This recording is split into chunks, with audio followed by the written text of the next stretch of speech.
Okay. So now we're going to do intro number 2. This is like tough today.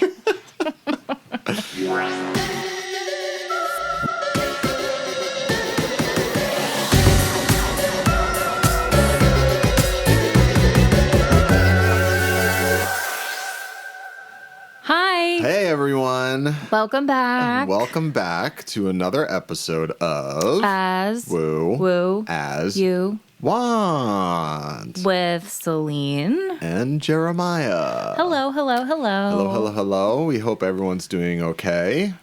Happy New Year. Really? Yeah. Oh.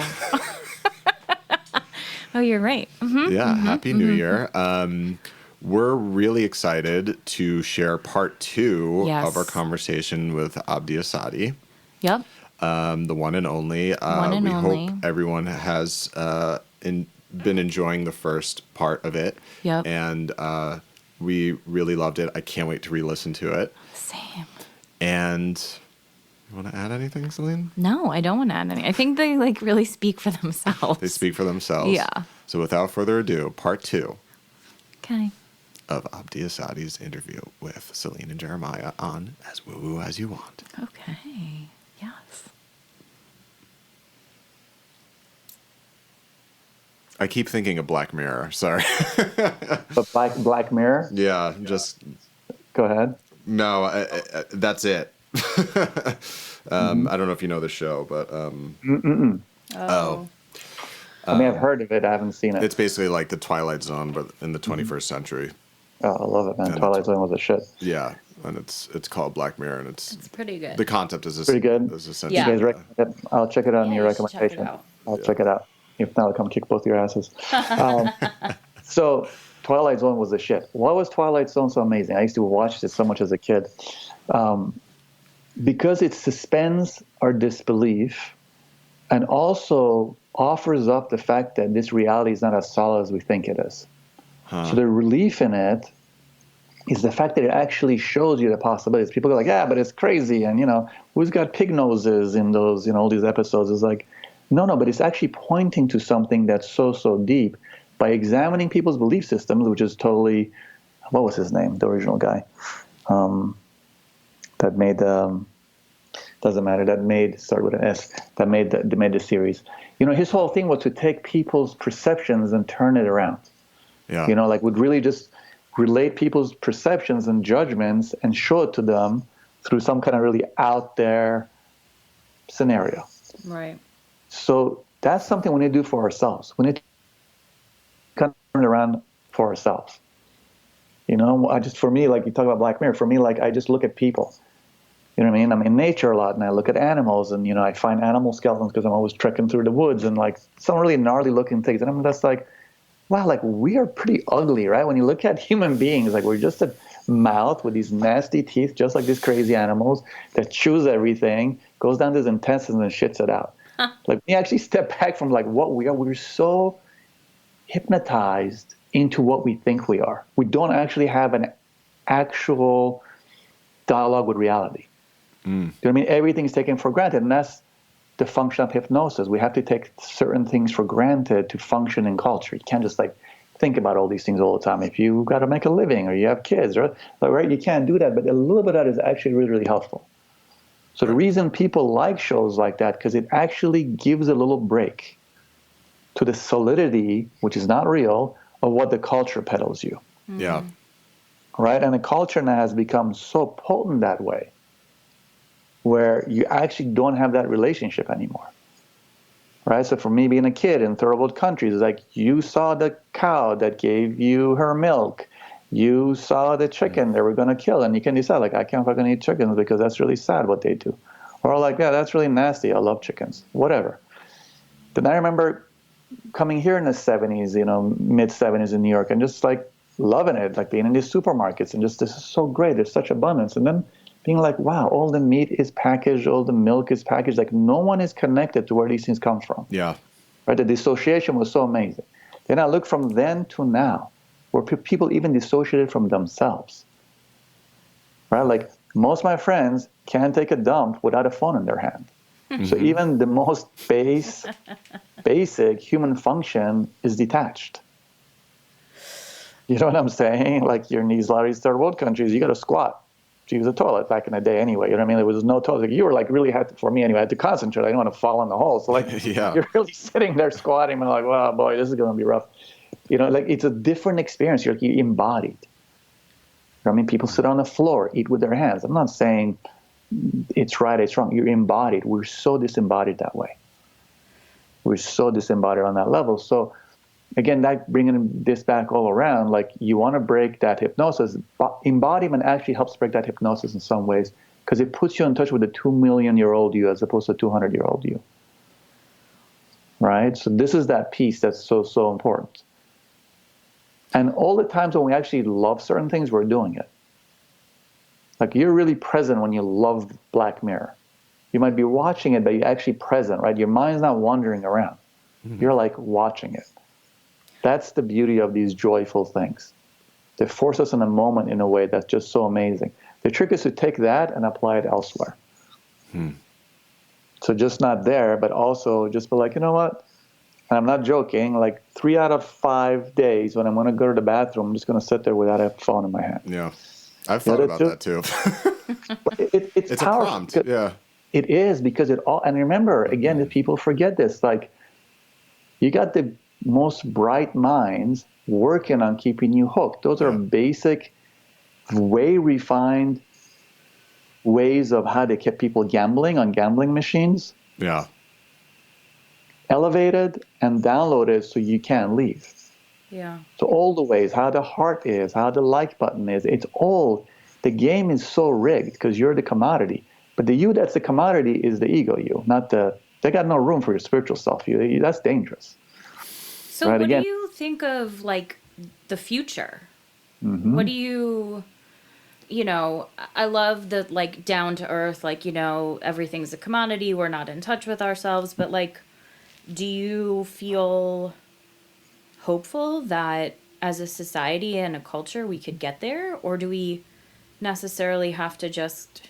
What's the relationship, I guess, between suffering and pain through enlightenment? Like, what are your thoughts on that? That's a beautiful question. Well, the future thing, I was really involved with the future piece and, you know, being intuitive and reading it.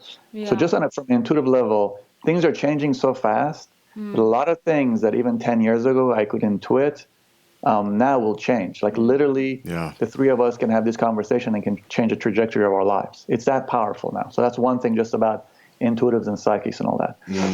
The second thing is that I really gave up the cultural aspect of looking at it because it took me out of the moment. So the third thing is I've actually given up hope because I realize hope is what's really bastardizing my experience of what is. Now, we are really attached to our pain. Now, going to pain and suffering is part and parcel of this. Pain is the unresolved issues of ego wounding. Suffering, everyone's got suffering. Right. Pain is actually volitional in that you can actually do something about it by doing the deep psychological work. Suffering is suffering. Right. You know what I mean? It's just a thing of this level. And no matter what you do or how good you do or whatever, suffering comes to everyone. You know, my father just died last week, who I'm sorry. Had a horrendous, no, it's all good, had a horrendous childhood, and in the most beautiful way took that horror and he worked for UNICEF for, 45, 50 years. Like, this man changed millions of people's lives. The most really, and it was a really beautiful, gentle soul. For all his shit, he was like a beautiful guy. He had the most horrendous death. It was like something that he always had fear around. I tried to get him to work around it. He couldn't do it. It was a year and a half of a nightmare, and then a year of like a really nightmare. And the reason I'm sharing this is not to bum you out. It's just that here's a guy. He really was a good guy. He did a lot of good things. Yeah, you're going to suffer. Like, yeah, some of us are lucky we die in a car accident on our deathbed, but a lot of us die like this. Yeah. And people were like, well, he was quite a great life. He'd help people. Yeah, you still suffer. Well, he lived a full life. Like, man, that year and a half, like, holy shit. So a lot of the times we live a certain way thinking we're going to be exempt from that. Yeah. That's why I bring that up. We're not. We're all going to suffer, right? It's like the suffering piece is a part of it. Now, taking that stuff out, the way it's not written what's going to happen. It can go one of two ways. Either this thing will actually break down and people will break down with it and some people will wake up, as always the case, or it can change really quickly. What is disheartening is the level that people are not willing to wake up, because we've been given a bunch of opportunities globally in these waves of consciousness that come in. I've just watched it. 91 was one of them. We have these opportunities. A bunch of people kind of got it. And then this culture is very strong. Right? It knows how to keep people asleep. It's not a coincidence that psilocybin is a Schedule 1 drug, same as morphine or heroin or what have you. Like, how's that possible? Yeah, it's wonderful. They're doing research now and they want to bring it back out. But how's that possible? Because culture is not your friend. Yeah. Culture wants to keep the game going. That's its only function. Yeah. So unless we break away from that internally a little bit, like the stuff that's happening in this country now with this patriotism stuff, it's wild. Right? When I tell you about Oklahoma and people are walking around with slinging guns around them, those are archetypes they're living through, but they don't realize the archetype owns you. Right. You want to be a gunslinger, which is a whole bunch of bullshit anyway, when you're really about the story of the Wild West. It wasn't like that. Those are stories. It wasn't like everybody was strapped and was Billy the Kid. You know what I mean? It wasn't like that. Yeah, the army went and wiped out everything, but like the average person wasn't. We're living these archetypes without being aware of it. So then when you get these psychopaths that come and stir everything up, we have all these politicians that do that on all sides. Right? And like no one wants to admit, like it's on all sides. Right? It's not just Trump saying this. When Clinton says basket of deplorables, these are people up here that I live with. They're not deplorable, but they heard that. So what does that give them? That gives them ammunition. That gives them ammunition to do the same thing that someone in New York City does. It gives them ammunition because they're against something they believe in. Right. Women's rights or whatever. So like that doesn't bode well for what's coming. And when you try to sort out the shadow externally, it's always a disaster. Because I've lived in a country, in Nigeria, in the 60s, where literally it's overnight. I'm not saying it's going to be civil war here, although that's definitely a possibility, and that's not a heartwarming thing. But it changes immediately, because once the projection becomes unmoored, you go wild, because there's an aspect of yourself you haven't accepted. You hate that in yourself. That's why you repressed it, whether it's weakness, whatever. You project it on someone else, and now once that social norm gets disrupted, then anything goes. So what do? You want to kill it in someone else. Right? It's like a very literal thing. So part of it, when you ask me that, Celine, is we got to do our work. Like we can do whatever, but at the end of the day, the story is do the work. Well, I'm sorry. No, go ahead. I wonder too, in terms of, if we are all on this, in this collective earth, with all our energies, like how much are, part of me is sort of like there's a part of all of us that's a willing participant in all of this kind of bullshit that we're doing. Absolutely. So it's like, what do you feel about sort of like energetic dimensionalities of... Oh, I'm with you. I mean, people are already living in other dimensions, if you want to talk about it that way. Yeah, people are already doing that. The only way, that's a great point. The only way to do that is to actually sort this out first. That's the one thing about this. Right. Like one of the things I realized, because I really when I had my Kundalini stuff, I was shown a lot of things. And I actually had to shut it down because it was hard to this is an acupuncturist. You got to be when you're working on people. I really had to shove it down, but it was a bunch of years where I was seeing a lot of things. And I didn't want to go to Bellevue, so I was like, you can't show me all this stuff. But reality, as you know, or anyone who's done any kind of, had a Kundalini experience, who's done any kind of medicine, understands, it's way wilder and weirder. So to your point, exactly. The best analogy I can give you is that the three of us go to a movie, and you guys you got to come to Black Mirror, the premiere is coming out, now it's a movie, we should really all go see it, and we all go. And then... me and Jeremiah on our phone, and you, Celine, are like, what the fuck's wrong with you guys? Watch the movie. Watch it. And we're like, shut up, Celine. Shut up. So we do this whole thing. So we all agreed to go to the movie. That's incarnation. We all thought it'd be really cool. That's incarnation. Then as a soul group, which is the three of us, two of us are not playing the game. But the agreement on the other side was like, hey, we're going to all go and watch this movie, have this great experience, and come and have a nice dinner, and we'll go home. That's sort of like what incarnation is on some level. So that's like the light, short, sweet, bubbly version of it. But we also can get stuck we can also get stuck. So what the Eastern Indians call vasanas, these body-mind tendencies, these are just habitual responses that get toned up lifetime after lifetime. So we identify as a healer or a killer or a lover, or we're jealous or we're afraid of the dark. Like, they really get more and more open. We have to loosen that knot in order to do these frequency jumps you're talking about. Yeah. And a lot of people confuse being on medicine for a second, which is really being on an anesthetic, right? So you have a bum knee, you get a couple of shots of cortisone, and then you go play a killer game of whatever you're playing. Once that thing wears off, man, you're back to limping. And you actually will limp worse, because now you also damaged yourself because you were playing on a thing that was trying to tell you. So a lot of what I'm seeing these days, people keep talking about frequency rises. I don't see it. And I'm not saying that as being an asshole. Like, I'm into shamanic paths. I spent 30 years studying it. I sat in a gazillion ceremonies of all kinds of different. I don't see it. I don't really, very few people I see do these things and shift, right? So then therapy, psychotherapy, do a lot of people do that, not shift? So it's a tremendous amount of work. So it's not written. It's like we all apply and we do part and parcel. Now, that's the negative side or the sad part. The positive side I can tell you is that people are doing the work. There's just this rash of waking up that I've seen for the last 10, 12 years. It's wild. Yeah. And the funny thing is, a lot of it's people who don't have any spiritual background, which I love. So they don't have some kind of crazy spiritual language to put it into. Yeah. Right. You know, it's like Joe Blow. Like, I was freaking working at IBM, and then next thing I know, Vishnu sitting on my lap. I don't know Vishnu. I have to look up the damn thing, and it's like a blue thing. It's like kissing my forehead, and then these lotus flowers that come on my heart, and I love everyone. And just my dead father came, gave his blessings. It's just like, cool, man. Yeah. Right? So that part. End of the day, we're all going home. End of the day, we already are home. We are all home. Yeah. It's just we forgot.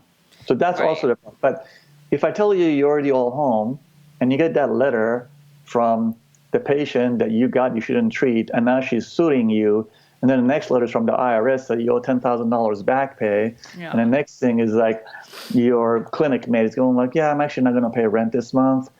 That's really hard to remember this stuff. Right. Yeah. You know what I mean? So it's just so easy, like in this space of openness, we need both. Yeah, you need to balance. Yes. Yeah. And all that stuff is actually grist for the mill, in that all those quote unquote unfortunate things for the ego, if approached correctly, are the things that actually soften it. Right. No one wakes up one and was like, this is great, I'm going to let all this go and just soften and remember my higher frequency stuff. Never. Never. Always like a cartoon, right? Like a cigar blows up in your face and you got the burnt nose and you're like, crawling with your pants all ripped. Like, that's usually how it rolls. Yeah. Did that answer your question? That did. I think, I just think about that too.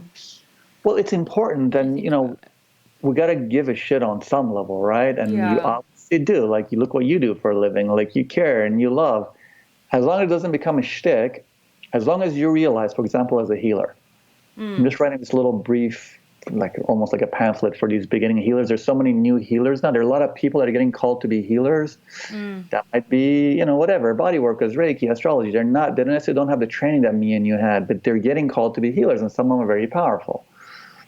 And one of the things that I'm talking about in it, as I tell all the people that I've taught healing, is like, you just have to remember your enlightenment is intertwined with your patients. You're not there to save them.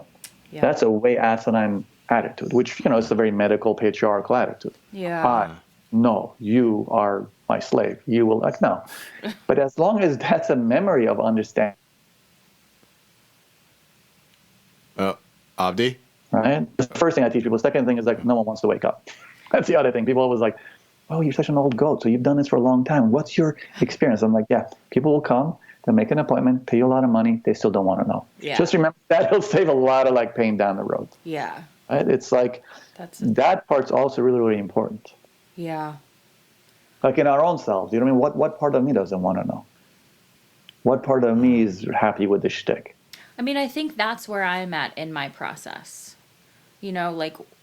Where am I? How honest with where I'm at in my spiritual path? Am I really? And am I willing to go there and let go of the, you know, my little crutches and the things I do. And, you know,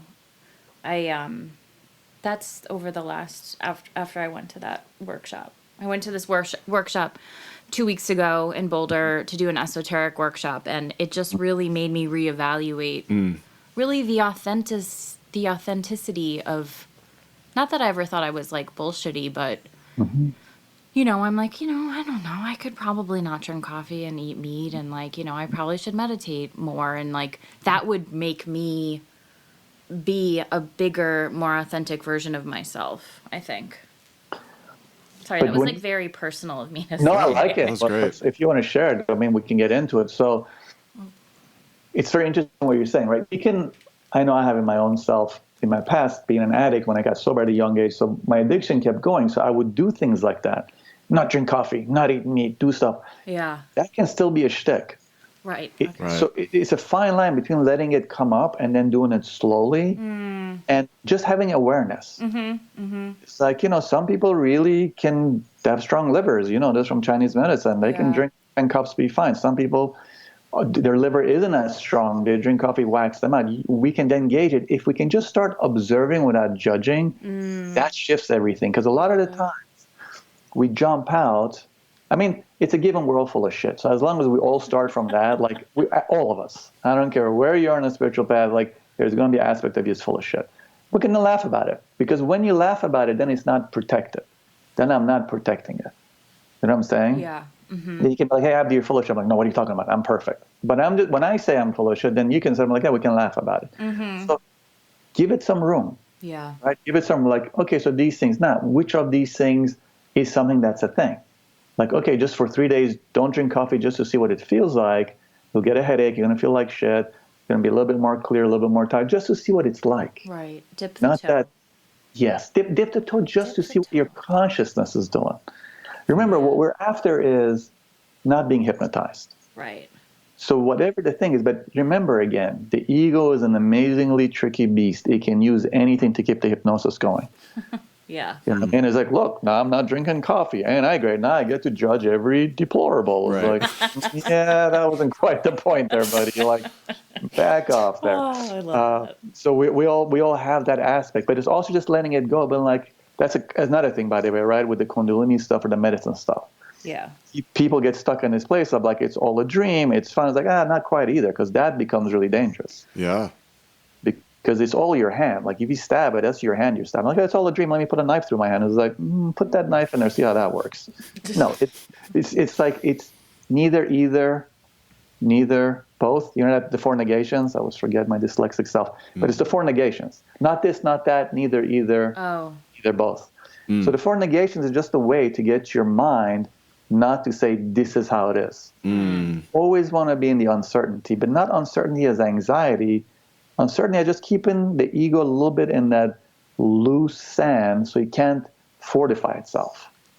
I love that. That's great. I mean, not this, not that, neither, either, neither, both. Yeah. Selena and I both took philosophy as our in college. Oh, wow. And I love paradox. Like for me, that always, anything that was paradoxical, I was like, that's what's truth for me. You know? So that's such a big revelation, right? Like a lot of things. Oh, Abdi, we lost. And the paradoxes are the truths, and the contradictions is just. Yeah, that's beautiful. You just said. That's beautiful. You said that's such a powerful truth, actually. Like, and the truth itself is a paradox. That's what. Absolutely, right. Yeah. So it's infinite regress. I mean, that's like for me, it's like okay, so that's the limit. That's when you start, you know, in my path, and this is what I brought this up in a podcast too, where I went to grad school for philosophy, and after doing that and starting my meditation practice, that's when I realized, you know, like you were talking about with the 200-year-old brain versus the million-year-old body, that was the limit. I had beautiful. Scratched the limit. I was like, my brain can get this far. It can be very brilliant on a certain level, but there's a deeper understanding here, and that doesn't come from thinking. Yeah, I love it. You know, it's like I always think about it. Is like you're either in the water or out of it. Like that's sort of what the truth is. Like you can't tell a fish what it's like to be on dry land, and you can't really imagine what it's like walking on the bottom of the ocean without apparatus on you, you can get really close to it. Like you can go down there for a little bit. And this is a very interesting thing in terms of the Big Bang, right? They can keep going like to whatever seconds, because to before it happened, because before Big Bang is the truth that we're really looking for. It's like the wholeness, the oneness. Big Bang is duality. Big Bang is when consciousness became conscious of itself. So what we're looking for is we're trying to be dry, but we're in the ocean, right? And like that's the feeling of it. Like, how do you do that? You can only get to a certain level with mind. The other part is that you actually just have to let it flow through you. And that part, that's the grace part. That's another thing as these egomaniacs we all are. Like, we don't believe in grace. And grace is like some new agey thing. We think Christ is going to come from the heavens and give us grace. It's not like that. Grace is just full surrender. But it's literally like a magnetic beam when you get to a certain level that just pulls you. Like even certain behaviors just fall off. You're like, that's weird. Certain things that were before like aspects of nemesis, you know, they just kind of drop off of you. And it's not something I'm like, I did this happened. Yeah. It's just the act of surrender. So again, going to Celine, your question, like, well, where do you see it going? Like, unless there's some kind of communal surrender, there'll just be more pain because ultimately the end game is to wake up. Yeah. You know what I mean? And it's not, and yes, these are dreams and we're not these bodies. And I also have that awareness, so there's not as much anxiety. But you know the thing I always say, like, yeah, I know this is a dream, but I've spent all my adult life, really from being just over being a teenager, to help people nightmare. Because my experience as a kid was like, wow, this thing can be really ugly. So just because it's a dream doesn't mean we roll back. Some people do, and that's fine. They're in their little whatever, intervene or do anything, and not a judgment. That's their thing. For me personally, it's like at the minimum, don't have a nightmare. Right. Waking up, whoa, that's a tall order. But at the minimum, stop having a nightmare. And if you stop having a nightmare, you won't make a nightmare for other people, because that's the other aspect of that. If you're having a nightmare, everything around you is going to turn into a nightmare because you're functioning from that reality. Yeah. That's the greed thing. That's the, you know, the all devices that we all can have, right? Which all comes from fear, like fear and love. Again, these things like we all know, but how do they apply in our daily life? It's like nice to talk about this for a couple hours, but what do we do with this? Literally, the intention is like, I want to wake up. Yeah. You know what I mean? But it is an isolating process. Is that Bukowski line? I always love saying that, you know, and not, again, that some alcoholic, whatever, he's like end-all prophet. But, you know, people who live on the fringe of society definitely have an ability to break their hypnosis in a way that the rest of us don't, because we play it safe. Yeah. And his whole line was, isolation is the gift. You know what I mean? Like, you get lonely and it's horrible, but then you realize that's actually the gift. And what did I think the book you wrote, Lonely Sometimes, that's the book you wrote it in? Like, it was one of those things that can talk about paradox. Just like the whole book was like, oh man, this really sucks being lonely. Oh, it's the gift. You're like, wait, how? Like, yeah, I get that.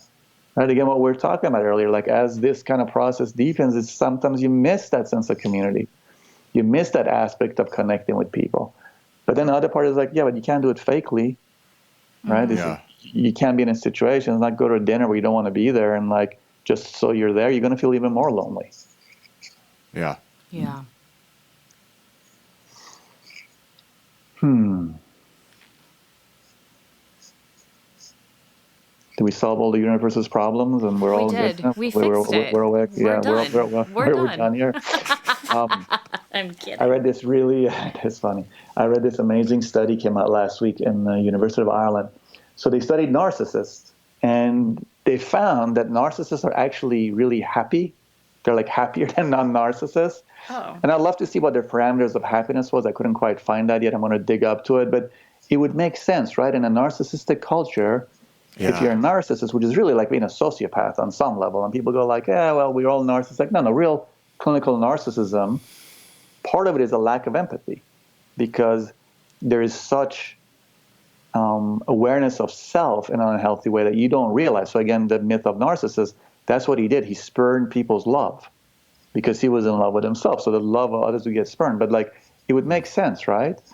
They're happy people. But what that means is they're so involved in that self-involvement, they're still going to have to pay. Like, I've seen narcissists towards the end of life. Boy, is it a bummer. Because when things start falling apart, how handsome we were, how beautiful you were, how cool, how witty, as the mind starts failing, if you live a long life, or, you know, I've seen really horrible cancers dismember people. It's wild, and not in a pleasant way. At the end, we all got to pay. Like at some point you got to drop this thing. It's just like, how do you do it? Yeah. Yeah. You know what I mean? Do you do it gracefully or do it with like fighting?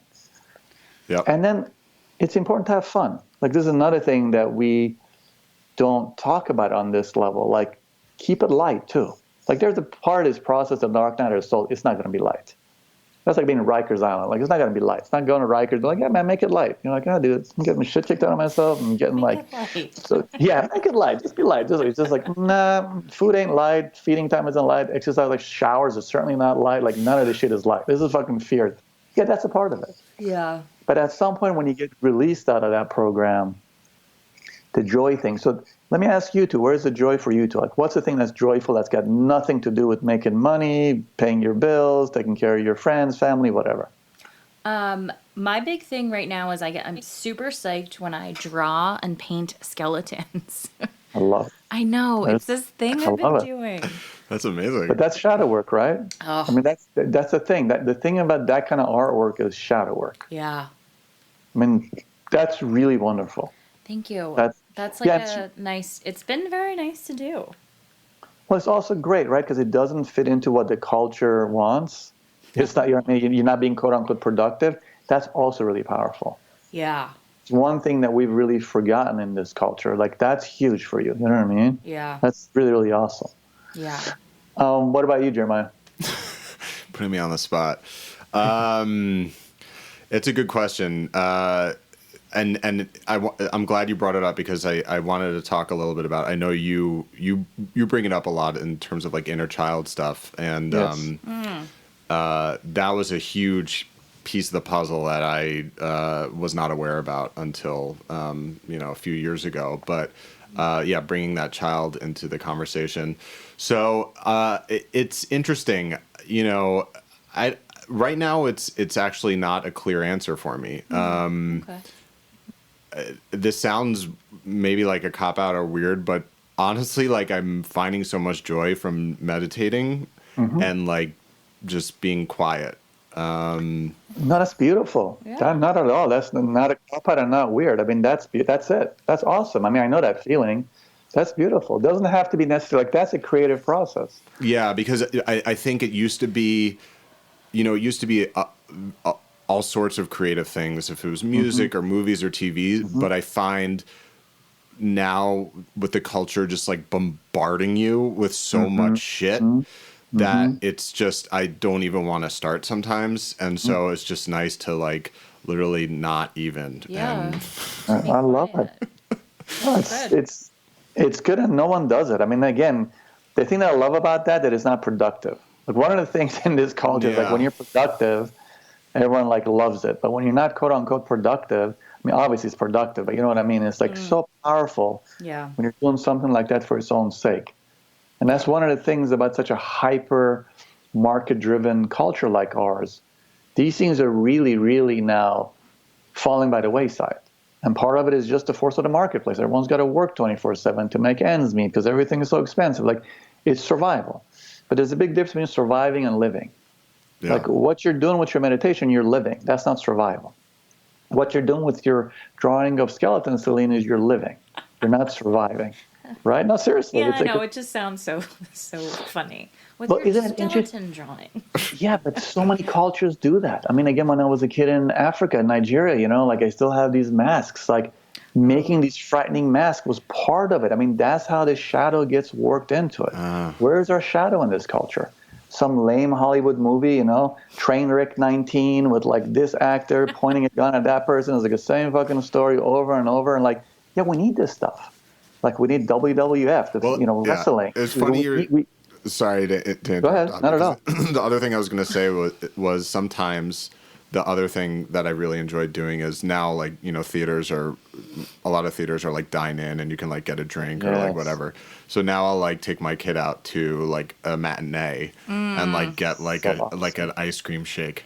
Oh, just like and watch like the dumbest fucking movie. Like literally on Thursday I saw Zombieland 2 and was just like I'm happy, So like yeah, but that's awesome though. But that's awesome. See, that's the other thing. I feel like, especially in a place like New York, we can become intellectual snobs. So we don't work with that part of culture.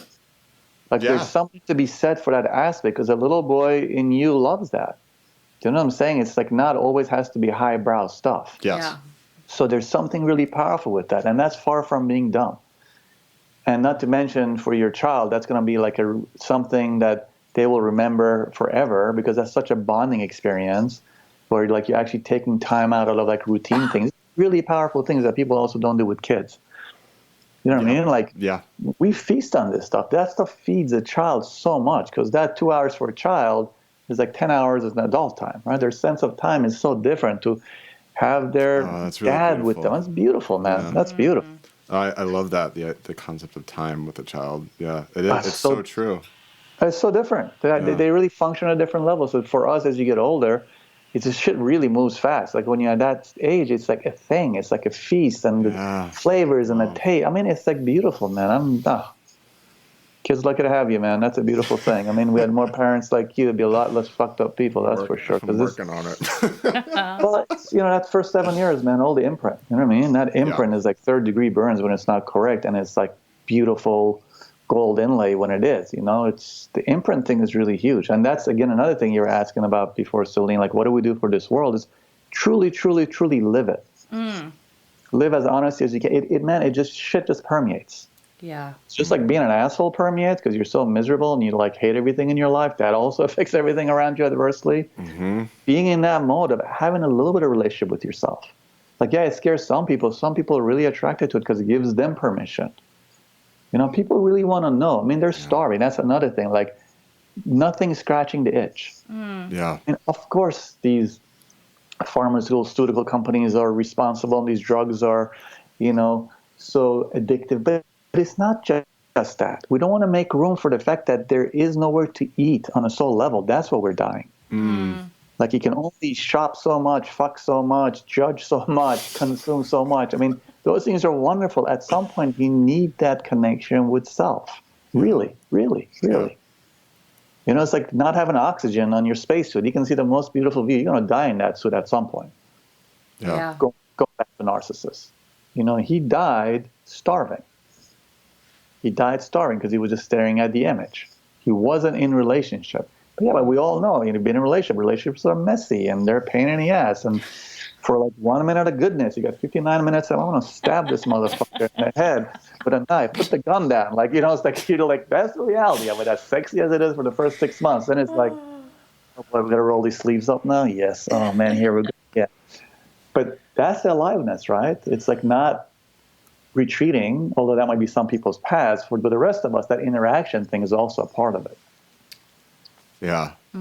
But to do it honestly, right? Just be like, I know I've said this for 10 years. I actually can't do this anymore.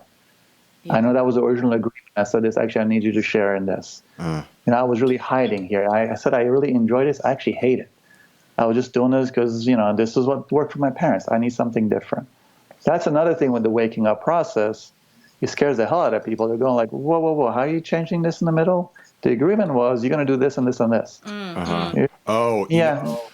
That reminded me of like one of my favorite passages in your book is the concept of your relationship with your family. You talk about it in that, but the image of the four walls and how as you shift, your wall, the whole structure shifts. That was just such an amazing image, and beautiful. And your story, like your personal story, was just so grateful for you to share that. Thank you. Yeah. I mean, that shifting thing is huge, right? Like, that in your own life. Mm-hmm. Like, you shifting shifts everything around you. But also remember, like, your kid has signed on the dotted line to be with you as you shift. Because one of the things about this shifting is this is something that's so real about this shamanic stuff. I come from a science background. So when I started the shamanic stuff, even though I was awake, some of the stuff which sounded a little kind of like, to my like scientific mind doesn't quite make sense. This shit is real, man. We carry 7 to 9 generations back, if not more, of unresolved issues.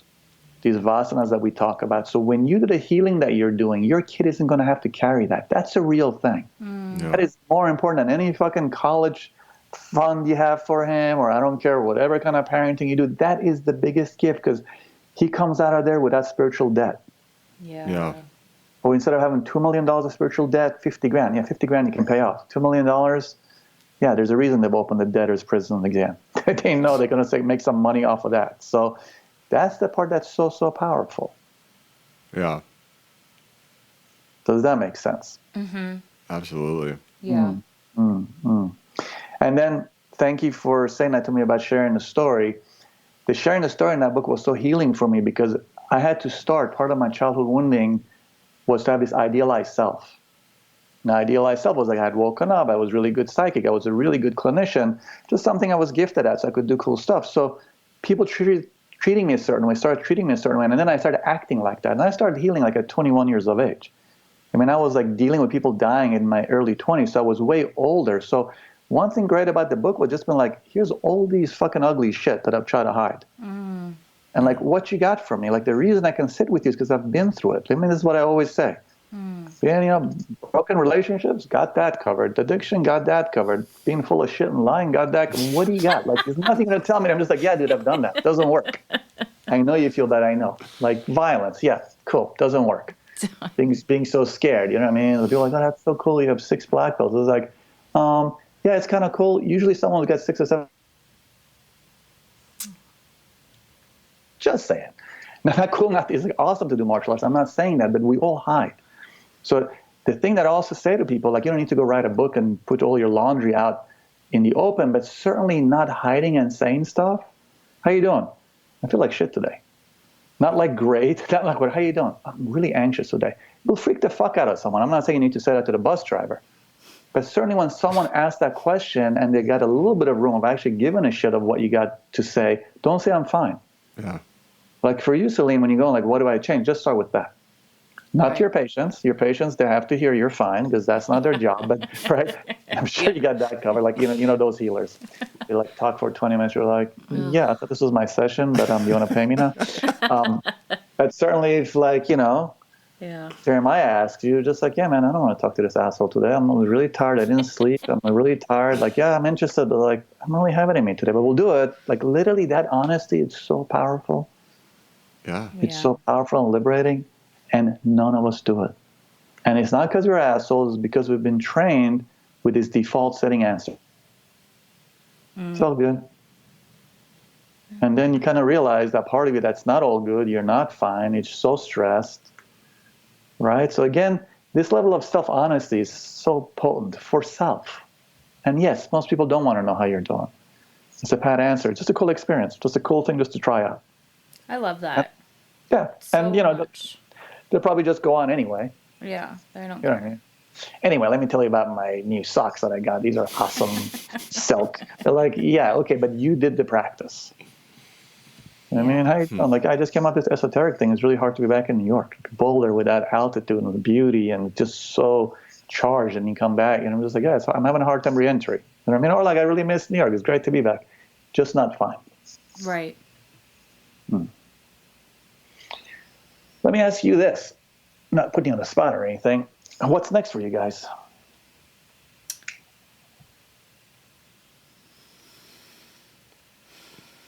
Do you have an immediate answer? No, but I can just start talking. Sure. Being a Gemini and all. Gemini. Gemini Libra. What's next? Oh, yeah, that makes sense. It's a good comment. Gemini Go Libra. ahead. Oh, I'm a triple Capricorn. I got a lot of air. Yeah, we balance each other very well. That's perfect. Yeah, Celine's triple cap. Totally makes sense. The line of questioning both of you two and I totally makes sense. Thanks for that little clarity. So go ahead. Yeah, I mean, I've been really enjoying the podcast. We're going to keep this going, no doubt. I have been working on music my whole life and always feel like I'm getting better, so I just want to keep doing that. And, geez, I don't know. I love those answers. Yeah. They are good. Maybe that's enough. They are good answers. Yeah. Yeah. Professionally, I'm moving forward. I'm going to be bold. I'm going to take the leap. I'm going to start practicing a little bit more the way I think would make more sense for me. That was very vague.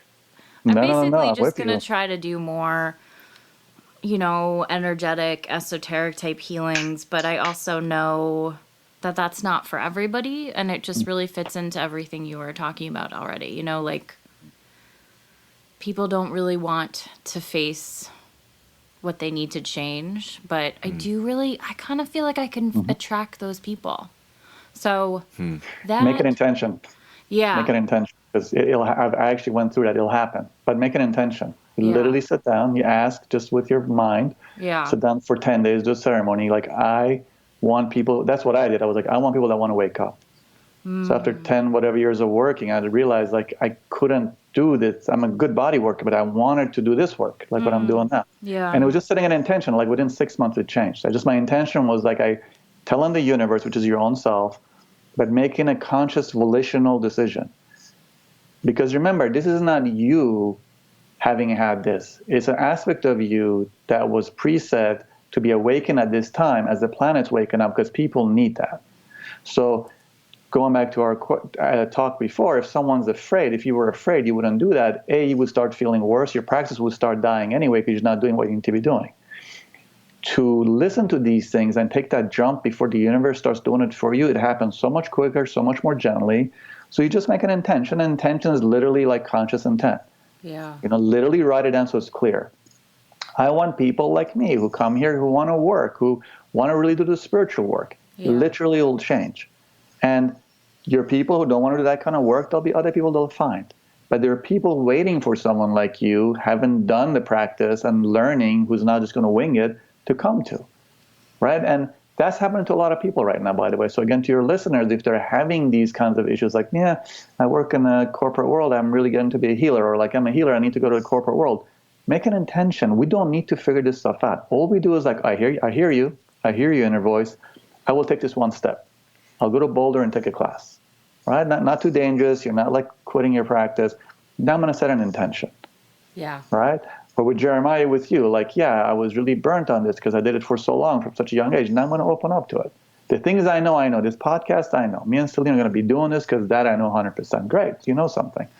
Music stuff, maybe I'm not as clear, but I actually feel I want to do that now. Great. That opened the door. A lot of the times in these times of change, it's easy to be overwhelmed because we're trying to figure things out. This is what I was saying before about the Divine Mother as opposed to patriarchy. The Divine Mother reveals herself moment to moment. Mm-hmm. Very hard for that's very an addictive culture to wrap its head around. Yeah. Because this culture wants to know what it's going to eat for Christmas in 2020. Yeah. You know what I mean? It wants to know, like, the next holy holidays, are they going to be in Israel or are they going to be in New York City? They don't forget. They don't care. They're just like, now. Like, I'm just going to tell you what you're going to eat for lunch. You're like, but I need to know 2020. You're like, no, lunch. Yep. So the addict, anxious part of us is like, are you crazy? That's why we negate it. This is crazy. I'm just going to go to 2020. I'm going to be in Paris for Christmas. It's going to be amazing. Like, whoa. Calm down there.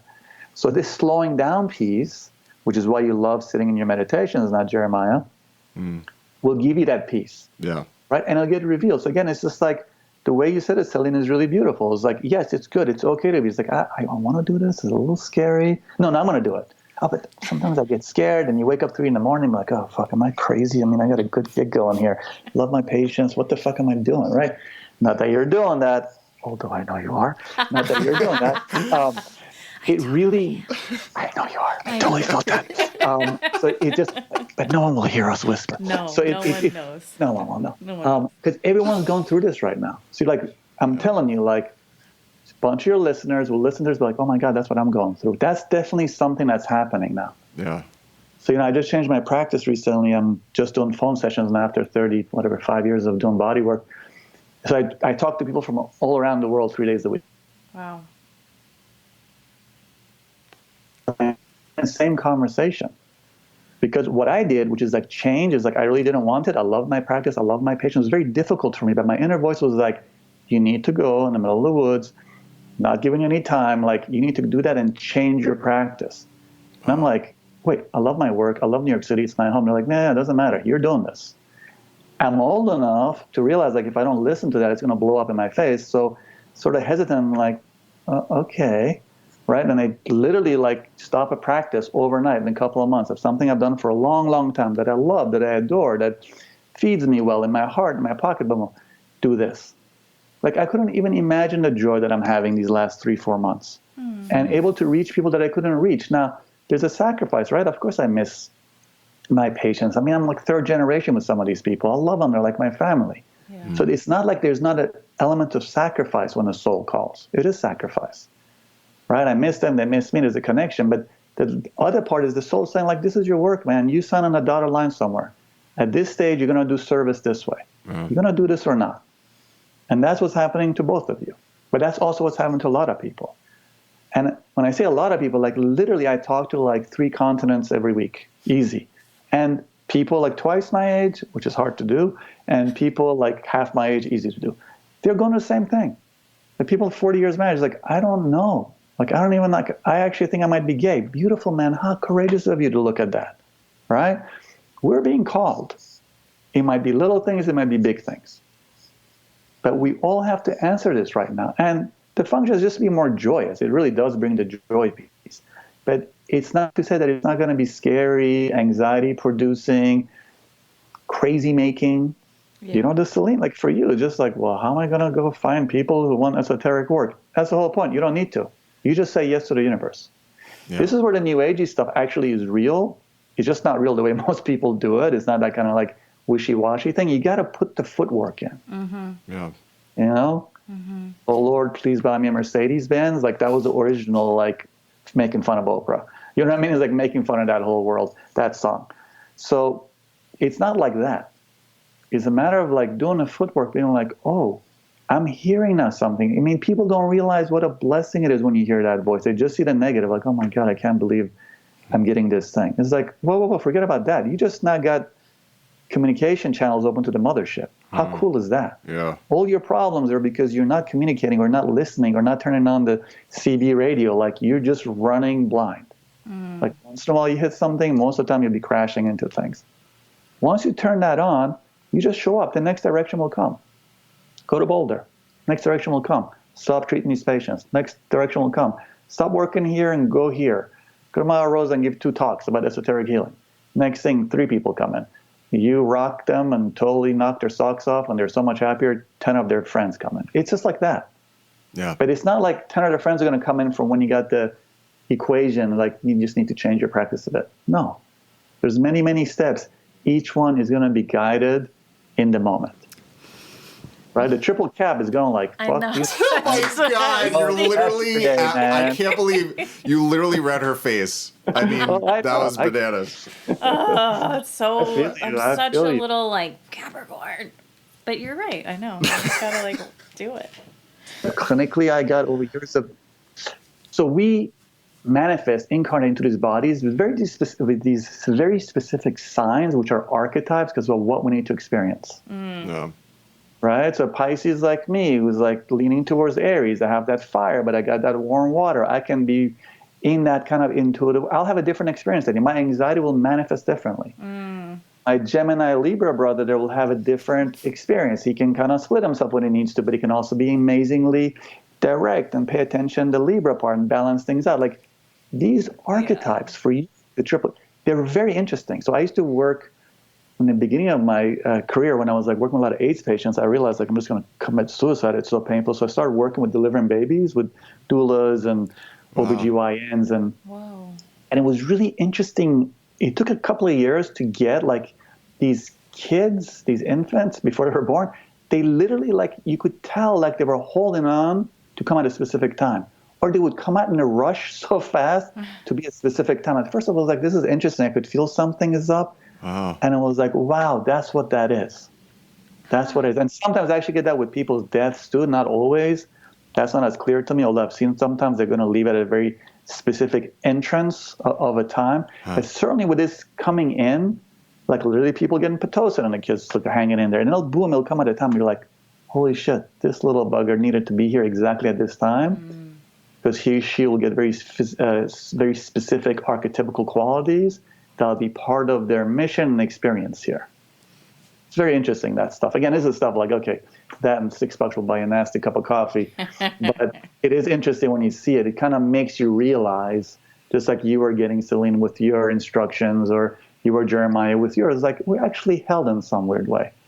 Even in the midst of the ugliness. Yeah. I mean, I'm still getting hit by a car, but I'm actually held. You're like, how the fuck does that work? Man, it's actually like that. You know what I mean? Yeah. I think it's confusing for people. They're like, well, no, I got hit by a car. That's like just bad. And it's like, well, no, you know. No. It's all, again, there is a file called shit happens, and it feels like that. And it's like, you know, it's retrograde. So things are like, this is a retrograde thing. Everyone hates retrogrades. Well, the function of them is to do what this culture doesn't want to do, which is slow the fuck down, shut the fuck up, go inside. That's the function of retrograde. So like, oh my God, this broke, the computer broke. Oh, like trains are late. Yeah, because you're supposed to go inside. That's their gift. That's their function. You're like, I don't believe in them. Okay, don't believe in them. I don't care if you believe in them. It's not a matter of believing. It's a matter of, I don't believe in the fall.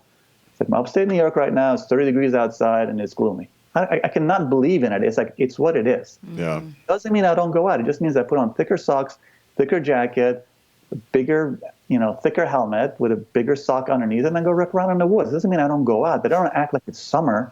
I don't go out in a t-shirt. Like, right? It's just, that's the thing with these energies. We don't want to compensate. The ego wants to wear t-shirts all year long because it wants to believe it's summer all year long. Good luck with that. So that's why LA is so fucked up. Nice. Sorry, that's what we're doing with our personality.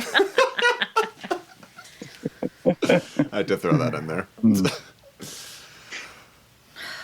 Can I ask you a question? It's actually quick. Please do. What do you do for like your joy and your fun? Oh my God.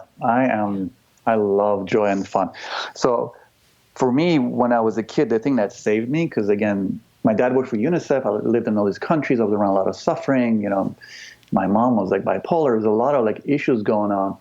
And my dad was absent a lot. So I discovered motorcycles when I was 11 years old. Wow. And I started working on them. So like I have a love affair with motorcycles, cars too, but just like that's kind of cost prohibitive. Motorcycles, you can pick old stuff up and just make them into cool things. So I have like a whole menagerie of bikes. So I have like a garage that basically I spend hours in just getting lost. So that's one of them, and I love them. And I ride street bikes and dirt bikes. I just love them. Even though I'm getting to a point pushing an age, my body still can do what I do. That's one thing.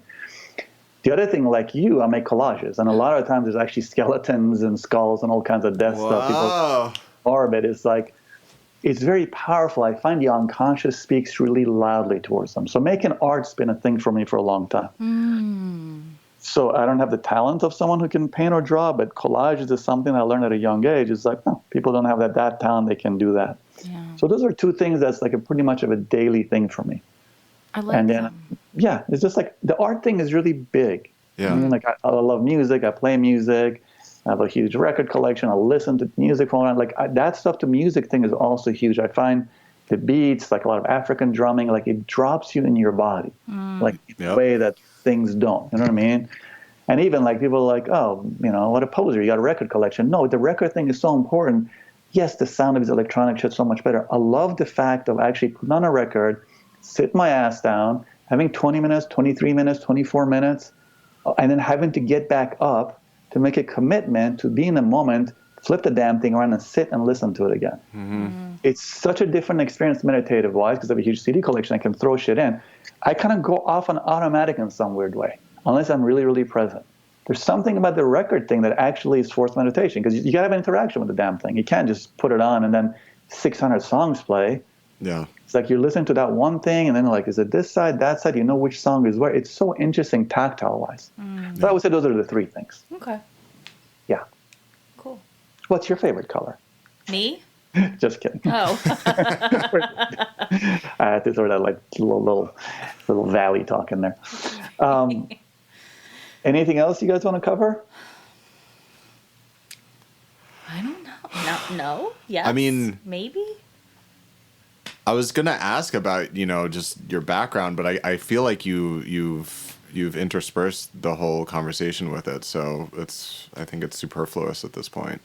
Yeah, I mean, the one thing I would say that's different for me than most people is I was raised all around the world because of my dad's work, my father's work. We working for the UN, so I lived in all these countries in different continents. You know, 4 years here, 4 years there, Nigeria, Pakistan, India, Afghanistan, England for a short while, and then New York.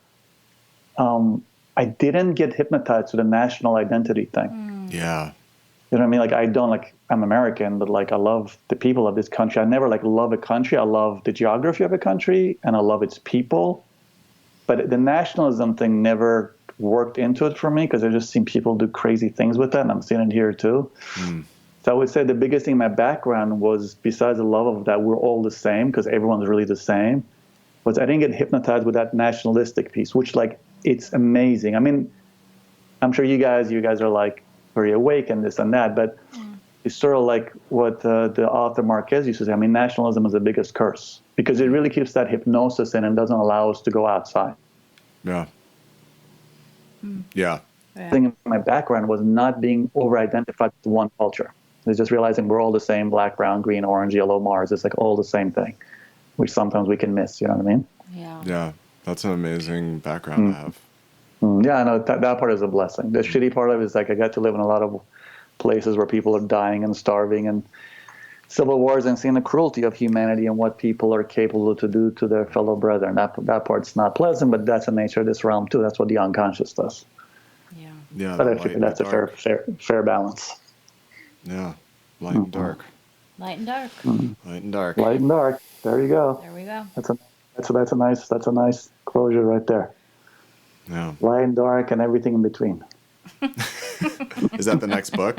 The next book is this healing one. Actually, it's literally, like, I've been getting so many people are getting called to be healers. It's really short. It's like I don't know, it's going to be like probably 30, 40 pages, but just these observations I've had as a clinician of just specific things, what you got to work with: setting intentions, clearing your space, sitting with the names of your patients before you treat them, sitting with the names afterwards and releasing them, how to clear your space using, Tibetan bells, just simple things that might sound simple, but things that I've been doing for a while. And I kind of realized, like, a lot of people that I train weren't doing them. So it's just a little something simple for someone who hasn't gone through a 4-year PhD program or a 4-year acupuncture program or whatever. They can just do that thing and be aware of boundaries, transference, countertransference, things that are just, and they're simple. It's not like a heavy book, but things that I kind of would have made my life easier, because I kind of came up the old school way of interning.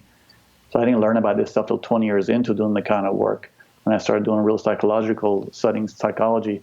Stuff that a lot of, like, energy workers, healers, a lot of shamans especially, they don't get. But we're a very Western culture, and we import a lot of these Eastern techniques or Asian techniques or South American techniques without realizing those cultures are way more community-based, or used to be when these traditions came from, and we're very egoic based. We're hyper individualized.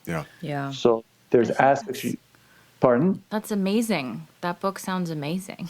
It'll be, I mean, literally, it's like a book. I mean, it's like a very short thing, but it'll be helpful for people who don't, like you. You're a trained clinician, so you understand this. You've done ethics, you've done these things. Like, people who go and do these, they're amazing healers. They don't have that understanding, and they can make a mess out of things. You know what I mean? Just like, if you're going to be friends with a patient, you have to have these awarenesses. Like, how do you change that clinical relationship into a friendship? Or if you have an attraction, like shit happen. Like, how do you make sure you're not bastardizing it? How do you deal with that stuff? There's very simple things to pay attention to, just to kind of put it out there for people. Cool. That's going to be a phenomenal resource. Yeah. You guys are being really sweet. No, I'd love it. That sounds amazing, yeah. Well, when it comes, I'm just going to have it. Actually, this one will be just online. I won't go through the nightmare printing it, but I'll send you both a copy when it's done. It'll be done in the next couple of months. Thank you. You're welcome. That's exciting. Yeah. I'm glad you guys are doing this thing. I'm glad. Do your thing. People need to hear. People need to have a place that's safe, that's community. People just need to know that it's okay not to have the answers. People need to know that it's okay. We're all freaking out, and we have each other's backs. We'll find each other. We will. Yeah. Thank you so much, Abdi. Oh my gosh, thank you. What a pleasure. Blessing. Thank you. No, thank you so much for wanting to talk, and just enjoy talking to you and enjoyed hearing your stories, and keep on keeping on, man. We all got a part in this little end of the game, as it seems on some levels, and started a new one. But we got to close the old chapters before we open a new one. And we all got our roles, so I'm happy they're doing yours.